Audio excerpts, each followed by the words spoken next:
I need to tell you something that changed my entire life. Something that made me understand what love actually means. Something that completely shattered everything I thought I knew about relationships and money and what it means to be human. My name is Marcus. I'm 32 years old. And I'm a billionaire. But that's not the interesting part of this story. The interesting part is how I fell in love with a girl who had absolutely no idea who I was. Let me explain something about being wealthy that nobody talks about. It's incredibly lonely. I didn't grow up rich. I grew up middle class.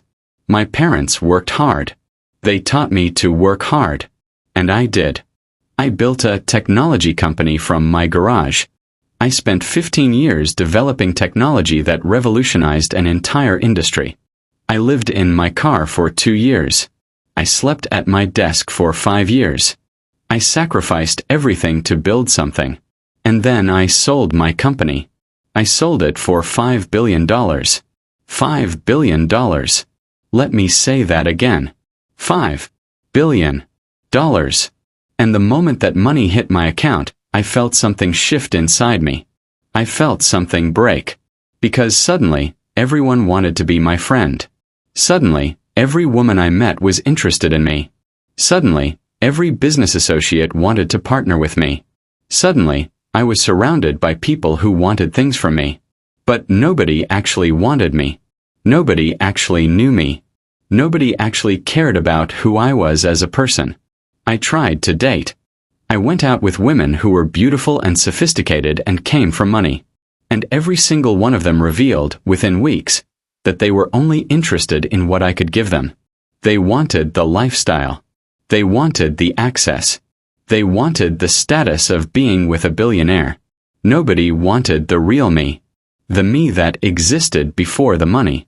The me that was just a guy who loved building things and reading books and trying to be a good person. I became cynical.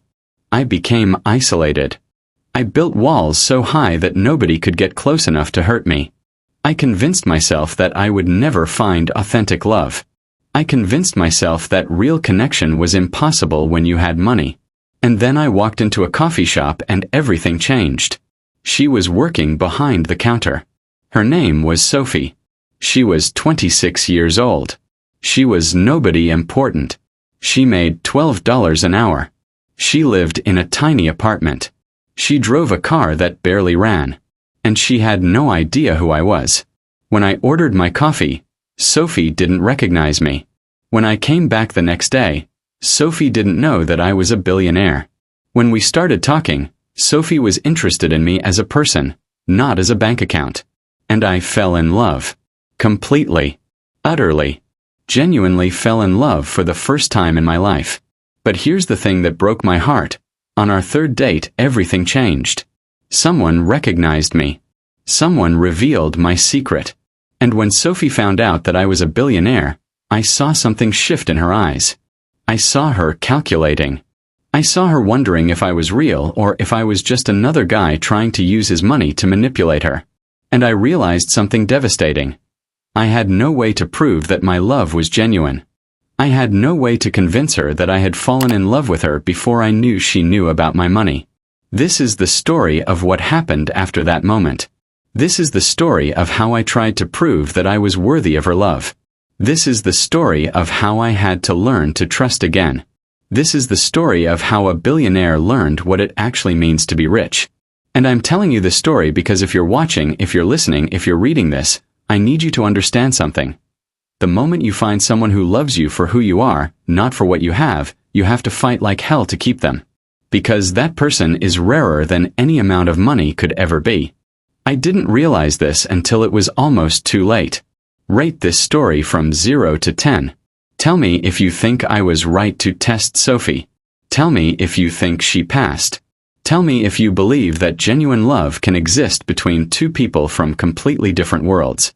But most importantly, tell me this. If you were in my position, if you suddenly realized that someone loved you for who you actually were, would you fight to keep them? Or would you let them go because you were too afraid to believe that love was real? Let me tell you what I did. Let me tell you what happened when I discovered that true love was possible. I need to tell you who I was before Sophie. Because understanding that is essential to understanding what happened next. I was a man who had everything and nothing at the same time. I had built a $5 billion company. I had the respect of the technology industry.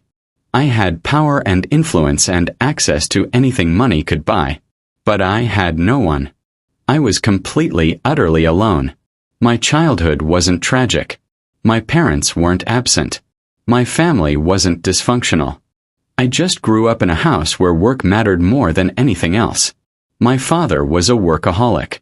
My mother supported his workaholism. And I learned early that success was the only thing that mattered. That achievement was the only way to be valued. So I chased achievement.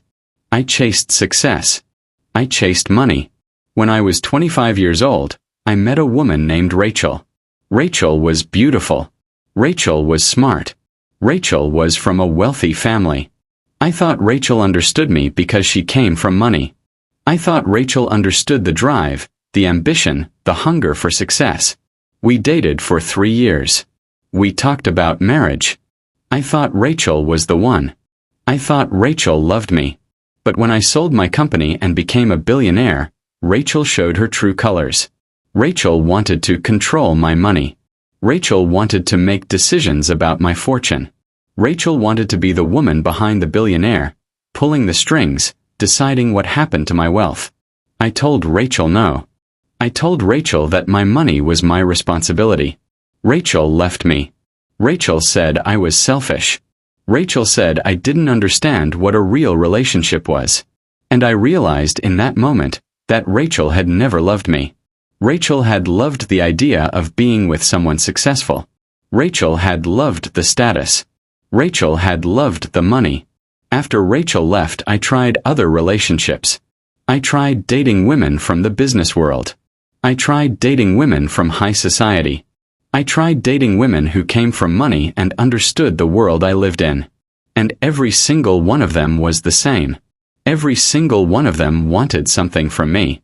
Every single one of them was willing to manipulate me to get it. Every single one of them revealed, within weeks or months, that they didn't actually care about me as a person. I became jaded. I became cynical. I became the kind of person who assumed that everyone wanted something from me. I built walls. I isolated myself. I convinced myself that authentic love was impossible. I had friends or people I thought were friends.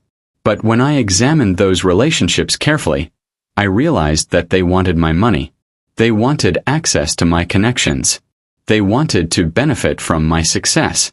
I had family, parents, siblings, but they were distant. They were proud of my success.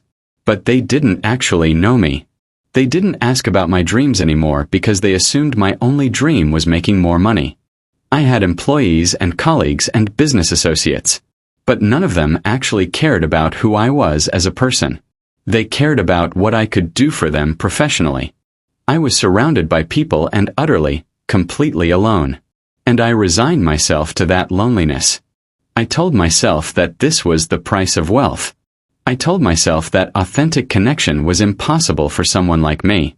I told myself that I would spend the rest of my life surrounded by people who wanted things from me, isolated in a penthouse, rich but empty.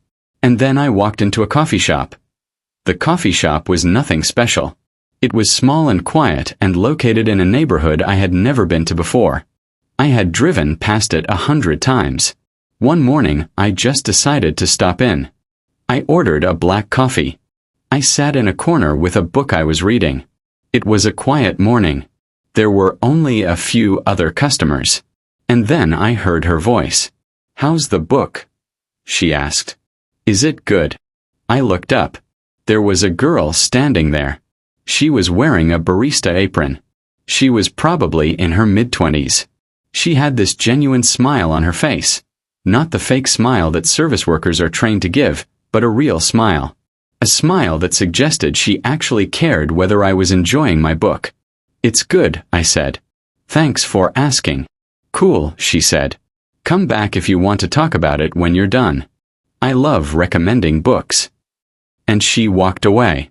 I didn't know it in that moment, but that simple interaction, a barista asking if I was enjoying my book, would change my entire life. I came back the next day. And the day after that.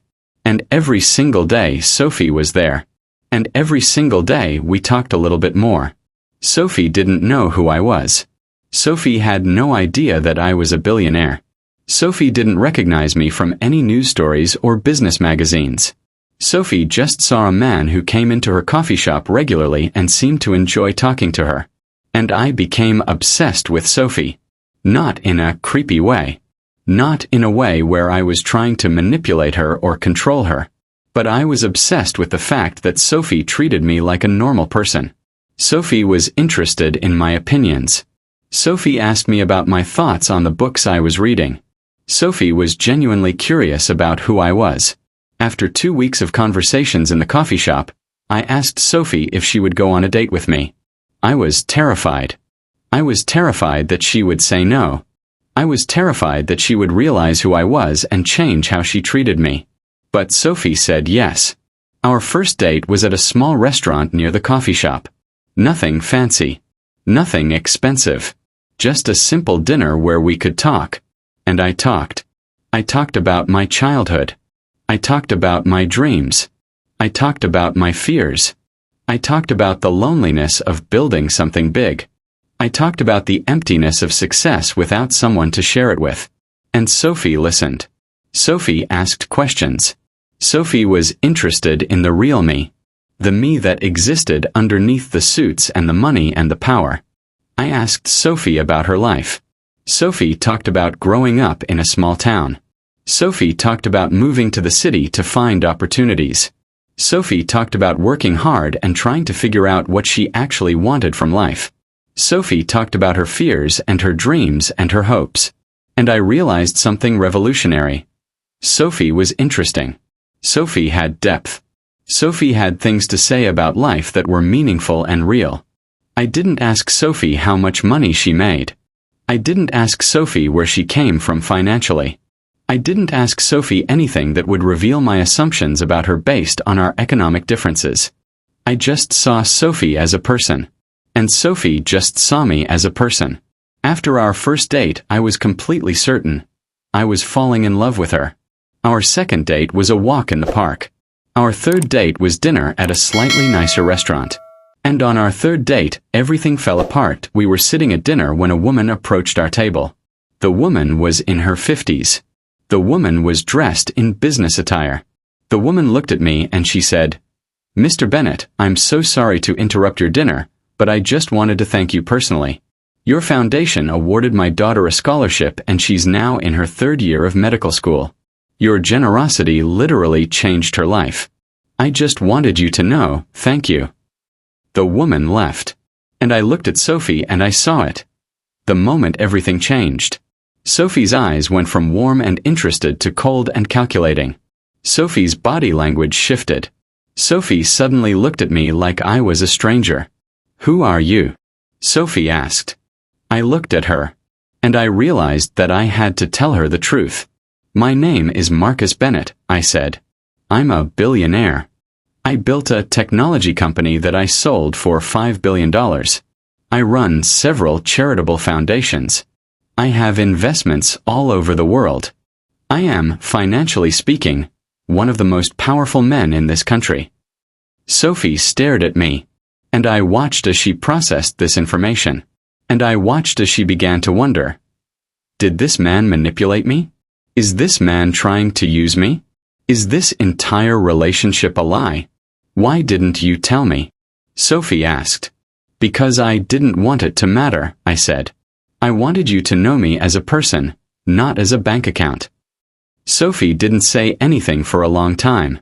And I felt something break inside me. Because I realized that I had just lost the one genuine connection I had ever had.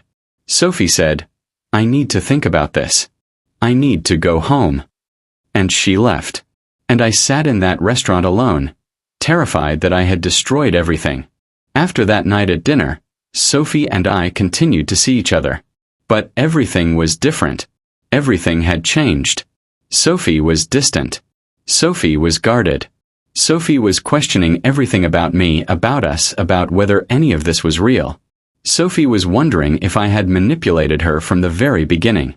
Sophie was wondering if this entire relationship was an elaborate lie designed to trap her. And I didn't blame her. I understood her suspicion completely. I understood her doubt.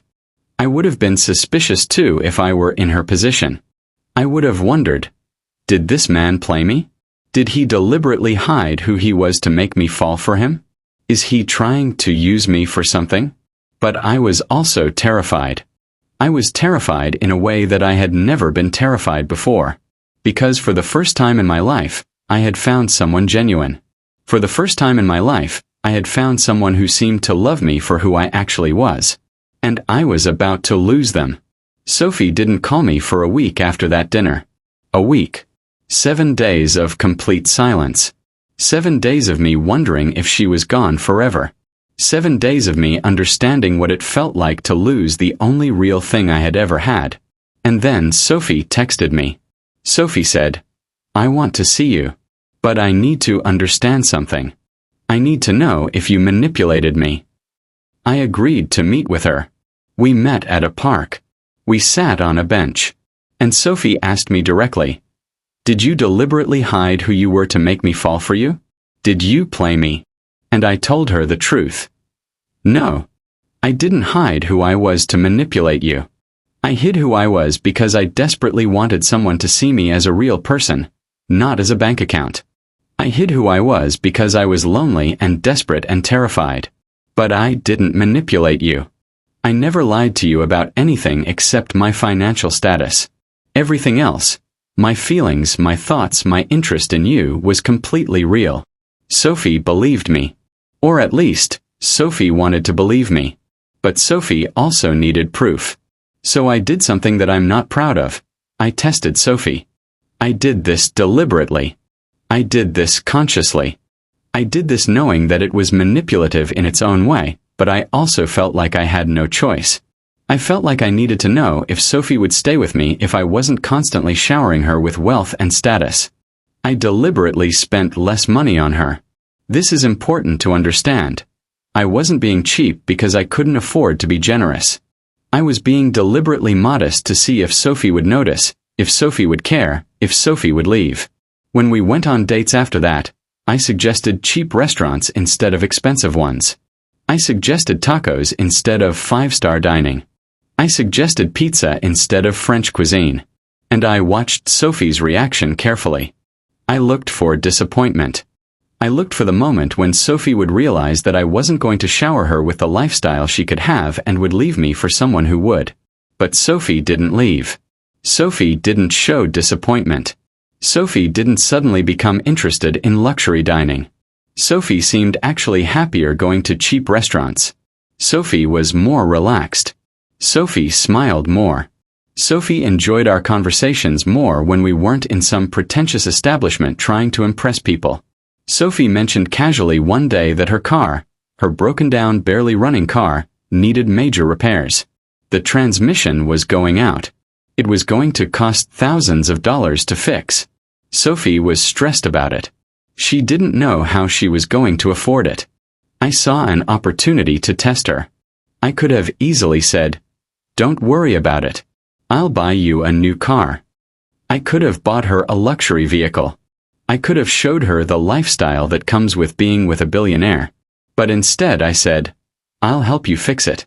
We can work on it together. Or I can help you find a good mechanic and split the cost with you." And I watched her face. I waited for disappointment.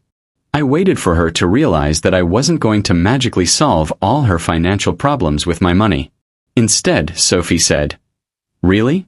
You'd help me fix it? That would be amazing." And we spent a Saturday afternoon in a garage, working on her car, getting dirty, laughing at my incompetence with mechanical things, enjoying the simple act of working together toward a goal. And Sophie seemed genuinely happy. Sophie wasn't disappointed that I hadn't bought her a new car. Sophie was grateful that I was willing to get my hands dirty to help her.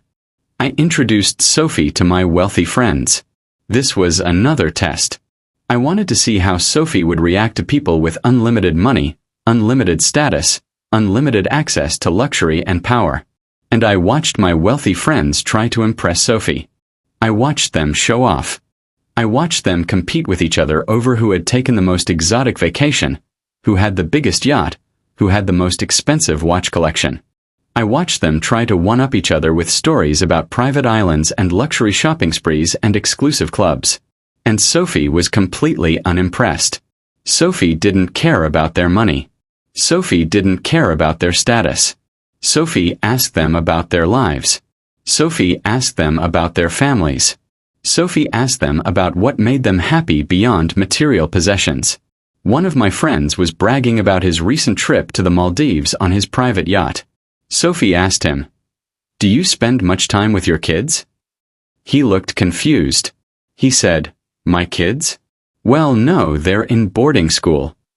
Sophie said, "Oh, that sounds lonely." And my friend didn't know what to say, because Sophie had cut through all his bragging and identified the real problem. His wealth had isolated him from the people he supposedly loved. Slowly, very slowly, I started to believe. I started to understand that maybe Sophie's love might actually be real. Maybe Sophie had fallen in love with me before she knew about my money and hadn't stopped loving me after she found out. Maybe Sophie was one of the rare people on earth who actually cared about the person, not the portfolio. But I also did something else. I tested myself. I asked myself a question that terrified me. What if I lost everything tomorrow? What if I woke up and all my money was gone? All $5 billion. All my investments. All my assets. Completely gone. What if I was just a regular guy with a regular job making a regular salary? Would Sophie still love me? Would I still be worthy of her love? And I realized that I didn't know the answer. And that terrified me more than anything else ever had. I realized that I had built my entire identity around my success.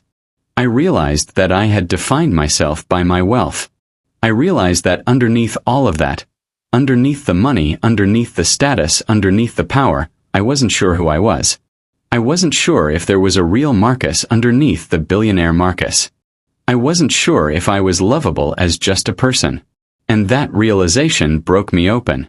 That realization cracked through all my defenses. That realization made me understand something I had been avoiding my entire life. I was afraid that I wasn't enough. I was afraid that without my money I was nobody. So I did something that I had never done before in my entire adult life. I got vulnerable. I got real. I told Sophie something that I had never told anyone before. I said, "Sophie, I need to tell you something. I'm terrified. I'm terrified that I'm not enough. I'm terrified that without my money, I'm nobody. I'm terrified that the real me, not the billionaire version but just me, isn't worth loving. I'm terrified that if you really saw who I am underneath all of this, you would leave me." And I waited for her response. And I expected her to leave. I expected her to realize that I was broken and move on to someone who wasn't so damaged, so insecure, so desperate for validation. But Sophie didn't leave. Sophie looked at me. And Sophie said something that changed my entire life. Sophie said, "Marcus, listen to me. I love the real you. I have loved the real you since our first date when you asked if I was enjoying my book. Your money doesn't make you more lovable. Your success doesn't make you more worthy of love. You are enough. You have always been enough. You will always be enough." And I cried. For the first time since I was a child, I cried in front of another person. Not quiet tears, but real crying. Body shaking, chest heaving, soul-deep crying. Because someone had finally said the words that I had been waiting my entire life to hear. You are enough. And Sophie held me. Sophie didn't try to fix me. Sophie didn't try to give me advice. Sophie just held me while I fell apart. And in that moment, I understood something fundamental. I had been lonely not because I was unlovable. I had been lonely because I had surrounded myself with people who only loved my money. Sophie was different. Sophie loved me. The real me. Not the billionaire me. The actual, broken, insecure, terrified real me. 2 years after our third date, 2 years of building trust, of learning to believe in genuine love, of discovering that real connection was possible. I asked Sophie to marry me. I didn't propose with a huge diamond. I didn't hire a flash mob. I didn't rent out a stadium or arrange some elaborate, expensive proposal designed to impress people. I didn't do any of the things that my wealth could have made possible. I got down on one knee. I held her hand. And I said, "Sophie, I want to marry you not because I'm rich, but because I'm richer when I'm with you. Will you marry me?" Sophie said yes. Sophie cried. Sophie said, "Yes. 1,000 times yes." We got married quietly. We had a small wedding. We didn't invite hundreds of people. We invited the people who actually mattered. We kept it simple. We kept it real. And on our wedding day, I did something that Sophie didn't expect. I did something that required me to be vulnerable in a way I had never been before. I set up a trust fund for Sophie. A substantial one. Enough that Sophie would never have to worry about money for the rest of her life. Enough that Sophie would have complete financial independence. But here's the critical part. I did this not to trap her with luxury. I did this to set her free. When I told Sophie about the trust fund, Sophie was shocked. Sophie said, "I don't need your money." And I said, "I know you don't. You've never needed my money. But I want you to have it anyway. And I want to explain why, because this is important." And I explained something to Sophie that I had taken years to understand. I'm giving you this money not because I think you're with me for money. You've proven over and over that you're not. I'm giving you this money because I want to make sure that you always have complete freedom. I want to make sure that you never feel dependent on me for survival. I want to make sure that if I ever became the kind of man who took you for granted, if I ever became the kind of man who took your love for granted, you would have the freedom to leave me. And Sophie understood in that moment exactly what I was really saying. I was saying, I trust you. I trust that you love me. And I want to make sure that your love is a choice, not a necessity. I want to make sure that you're staying because you want to be with me, not because you need my money to survive. In giving Sophie financial freedom, I gave myself something I had been searching for my entire life. I gave myself certainty. Certainty that Sophie was staying because she loved me. Certainty that her love was real. Certainty that I was worthy of being loved. 5 years after our third date, 5 years of learning, of growing, of becoming the person I was meant to be, Sophie and I had built a life that was genuinely beautiful. We had children. We had a home that was comfortable but not ostentatious. We had a partnership that was based on genuine love and mutual respect. We had created something that money could never have bought, an authentic life with an authentic person. And I had learned something that no amount of money could ever teach me. I had learned something that couldn't be purchased, that couldn't be acquired, that could only be earned through vulnerability and honesty and opening your heart to another person.